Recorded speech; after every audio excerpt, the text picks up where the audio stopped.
680 gram weight ഉള്ള മീനാണിത്. ഇതിൽ കാളാഞ്ചിയും പിന്നെ തിലാപ്പിയ, നമുക്ക് നാടൻ തിലാപ്പിയാണിത്. വായ നിറയെ കുഞ്ഞുങ്ങളായിരിക്കും. ഇപ്പോൾ തന്നെ ഇതില് കുഞ്ഞുങ്ങളുണ്ട്.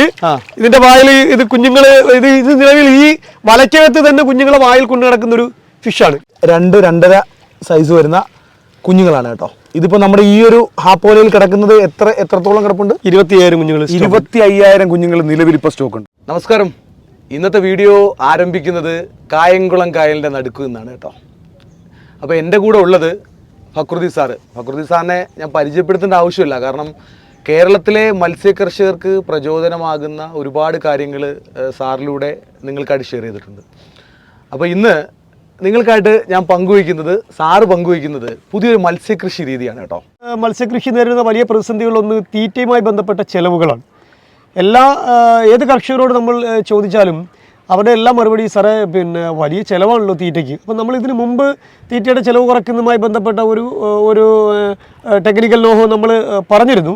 അത് വളരെ നേരത്തെ ഞാൻ പറഞ്ഞതാണ്. എന്നാൽ പുതുതായിട്ട് ഇപ്പം ഞാൻ മത്സ്യത്തിൻ്റെ തീറ്റയുടെ ചിലവ് കുറയ്ക്കുന്നതുമായി ബന്ധപ്പെട്ട് ഒരു പുതിയ രീതി ആവിഷ്കരിക്കുകയാണ്.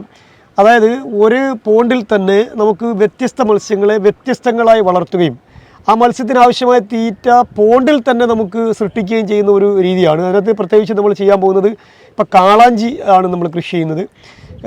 കരിമീൻ ബ്രീഡിങ് നമുക്കുണ്ട് ഈ പോണ്ടിൽ തന്നെ. ഏകദേശം 1 ഏക്കർ 60 സെൻറ്റോളം വരുന്ന ഒരു വിശാലമായ പോണ്ടിൽ നമ്മൾ ഒരു ഭാഗത്ത് കരിമീനും മറുഭാഗത്ത് കാളാഞ്ചിയുമാണ്. ശരിക്കും പറഞ്ഞാൽ അത്ഭുതപ്പെട്ടു പോകും. കാരണം കാനിബോളിസം എന്ന് പറയുന്നത് ശക്തമായുള്ളൊരു ഫിഷാണ് പിന്നെ കാളാഞ്ചി. അപ്പോൾ ആ കാളാഞ്ചി കിടക്കുന്ന പോണ്ടിൽ എങ്ങനെ കരിമീൻ വളർത്തും എന്ന ആശങ്ക കർഷകർക്കുണ്ടാവാം. എന്നാൽ വളരെ ചിലവ് കുറഞ്ഞ രീതിയിൽ നമുക്ക് ഷീറ്റ് ഉപയോഗിച്ചിട്ട് ബാരിക്കേഡ് സൃഷ്ടിച്ചിട്ട് പോണ്ടിനെ രണ്ടാക്കി മാറ്റുകയും ഒരു ഭാഗത്ത് കരിമീനും മറുഭാഗത്ത് നമുക്ക് കാളാഞ്ചിയും വളർത്താൻ പറ്റുന്ന സാഹചര്യമാണ്. അപ്പോൾ അങ്ങനെ വളർത്തുമ്പോൾ കാളാഞ്ചിയുടെ തീറ്റയാണ് വളരെ പ്രധാനപ്പെട്ട ഒരു പ്രശ്നം.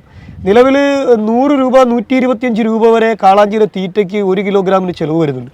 അങ്ങനെ നമ്മൾ വളർത്തി വലുതാക്കിയെടുക്കുന്ന ഒരു മത്സ്യത്തിന് കൊടുക്കുമ്പോൾ കിട്ടുന്ന വിലയും നമ്മുടെ ചിലവും കൂടെ കണക്ക് കൂട്ടുമ്പോൾ വളരെ നോമിനലായിട്ടുള്ള ഒരു ഇൻകം മാത്രമാണ് നമുക്ക് ക്രിയേറ്റ് ചെയ്യാൻ പറ്റുന്നത്. അപ്പോൾ അത് ശരിക്കും പറഞ്ഞാൽ കൃഷിയെ വല്ലാതെ നിരുത്സാഹപ്പെടുത്തുകയോ ആ ഈ മേഖലയിൽ നിന്നും ആളുകൾ പിന്നോക്കം പോവുകയോ ചെയ്യുന്നുണ്ട്.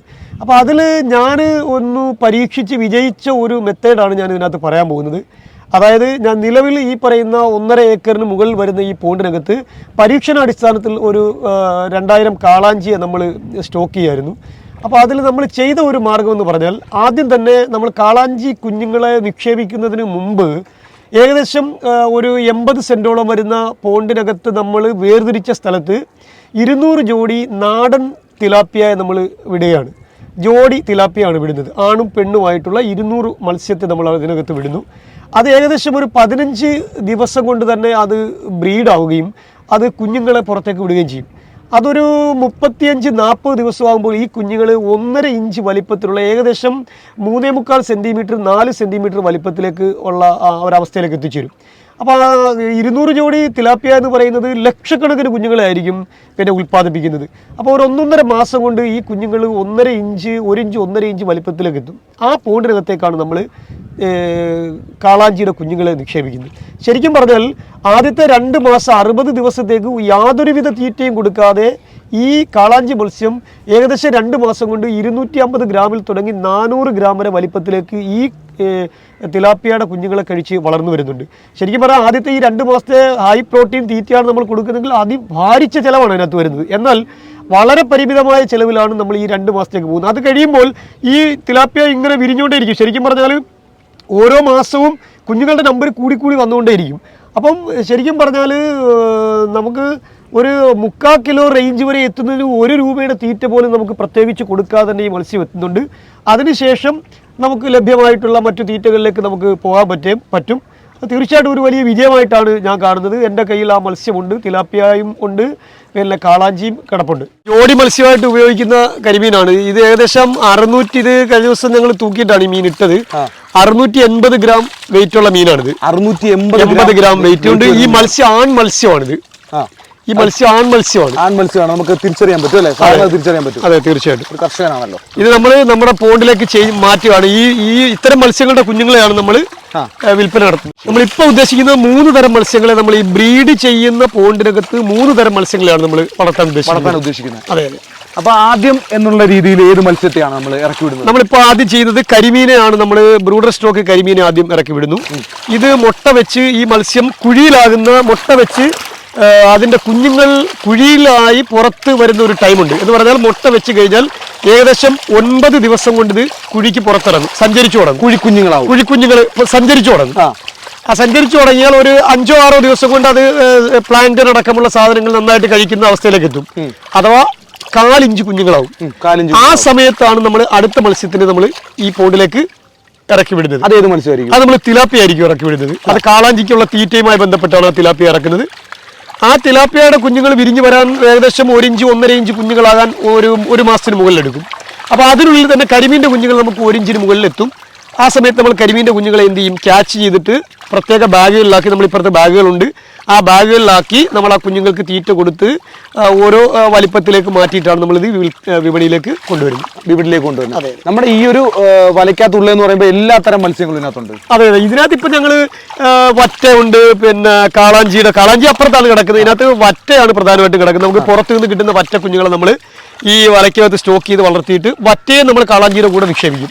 നമ്മുടെ ഈ മത്സ്യങ്ങൾ എന്ന് പറയുമ്പോൾ ശരിക്കും കായംകുളം കായലിലെ മത്സ്യങ്ങൾ നമ്മൾ വലിയ മത്സ്യങ്ങളെ ക്യാച്ച് ചെയ്യുന്നതല്ലേ? അതെ അതെ അതെ. ക്യാച്ച് ചെയ്തിട്ട് ഇതിനെയാണ് നമ്മൾ ബ്രീഡിങ്ങിന് വേണ്ടി ഇറക്കുന്നത്. അതെ അതെ അതെ. അത്യാവശ്യം നല്ല സൈസിലുള്ള മത്സ്യങ്ങൾ. അതെ അതെ. വലിയ മത്സ്യങ്ങളാകുമ്പോഴത്തേക്ക് ഒന്നാമത്തെ കാര്യം, ഇപ്പൊ ഇത്തരം ഒരു മത്സ്യത്തിന്റെ കുഞ്ഞുങ്ങൾ എന്ന് പറഞ്ഞാൽ 2000 മുതൽ 3000 കുഞ്ഞുങ്ങൾ വരെ നമുക്ക് ഇതിനകത്ത് കിട്ടും.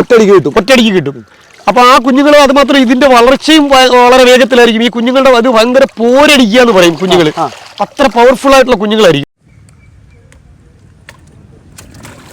അപ്പൊ ഈ ഒരു ഹാപ്പോല നിറച്ചും കുഞ്ഞുങ്ങളാണ്. ഇതിൽ ഏകദേശം ഇപ്പോ 25,000 കുഞ്ഞുങ്ങളാണ് ഈ സ്റ്റോക്ക് ചെയ്തിരിക്കുന്നത്. 25,000. ഇത് നമ്മൾ കൊടുക്കാൻ വേണ്ടിയാണോ? നമ്മുടെ കൊടുക്കാൻ വേണ്ടി സ്റ്റോക്ക് ചെയ്തിരിക്കുകയാണ്.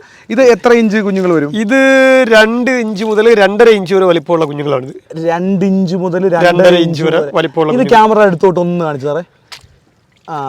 ഇതേ കാണാം, 2-2.5 സൈസ് വരുന്ന കുഞ്ഞുങ്ങളാണ് കേട്ടോ. ഇതിപ്പോൾ നമ്മുടെ ഈ ഒരു ഹാപ്പോലയിൽ കിടക്കുന്നത് എത്രത്തോളം കിടപ്പുണ്ട്? 25,000 കുഞ്ഞുങ്ങൾ. 25,000 കുഞ്ഞുങ്ങൾ നിലവിൽ ഇപ്പോൾ സ്റ്റോക്ക് ഉണ്ട്. ഇപ്പൊ നിങ്ങൾക്ക് വിളിക്കുവാണെങ്കിൽ ഇപ്പൊ തന്നെ എടുക്കാൻ പറ്റും അല്ലേ? അതെ, തീർച്ചയായിട്ടും എടുക്കാൻ പറ്റും. 25,000 കുഞ്ഞുങ്ങൾ ഇപ്പം കരിമീൻ കുഞ്ഞുങ്ങൾ സ്റ്റോക്ക് ഉണ്ട്.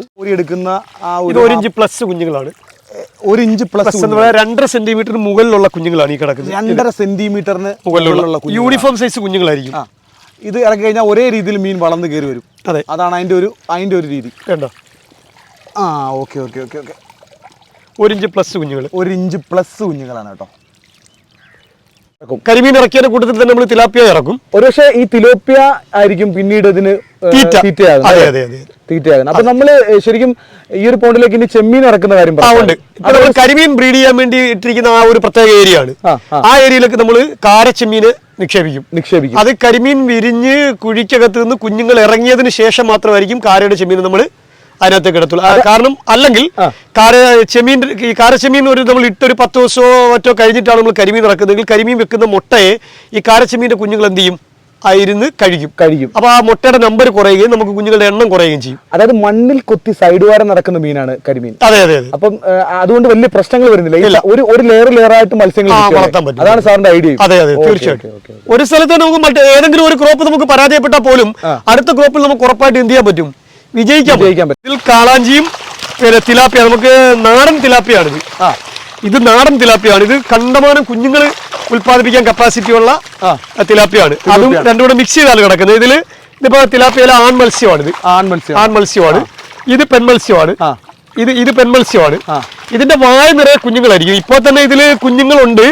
ഇതിന്റെ വായിൽ ഇത് നിലവിൽ ഈ വലയ്ക്കകത്ത് തന്നെ കുഞ്ഞുങ്ങളെ വായിൽ കൊണ്ടു നടക്കുന്ന ഒരു ഫിഷാണ്. ഇത് നമ്മൾ അപ്പുറത്ത് വിട്ടാടുന്നതിന്റെ കുഞ്ഞുങ്ങൾ പുറത്തേക്ക് തട്ടുക. അതെ. ഏകദേശം 300 ഗ്രാം വലിപ്പമുള്ള മീനാണ്. നമ്മൾ ഈ മത്സ്യത്തിനെയാണ് നമ്മൾ പോണ്ടിലേക്ക് ഇപ്പോൾ മാറ്റാൻ വേണ്ടി പോകുന്നത്. അതെ, അതിനകത്ത് പക്ഷെ ഇപ്പൊ മാറ്റത്തിൽ നമ്മൾ ഒരു മാസം കൂടെ കഴിഞ്ഞ് ഇത് മാറ്റത്തുള്ളൂ. ഇപ്പൊ നമ്മൾ തിലാപ്പിയ അതിനകത്തേക്ക് നിക്ഷേപിക്കും. തിലാപ്പിയ വിരിഞ്ഞ് നിറയെ കുഞ്ഞുങ്ങളാകുന്ന മുറയ്ക്കാണ് നമ്മൾ ഇത് പോണ്ടിലേക്ക് ചേഞ്ച് ചെയ്യുന്നത്. എത്രത്തോളം മീൻ നമ്മൾ പോണ്ടിലേക്ക് ഇറക്കാൻ ഉദ്ദേശിക്കുന്നുണ്ട്? ഇപ്പൊ 1000 എണ്ണമാണ് അതിനകത്ത് ഇറക്കാൻ ഉദ്ദേശിക്കുന്നത്. അപ്പൊ സാറിനെ കുറിച്ച് പറയുകയാണെങ്കിൽ സാറ് കരയിൽ ഉള്ള സമയത്തിനേക്കാൾ കൂടുതൽ വെള്ളത്തിലാണ്.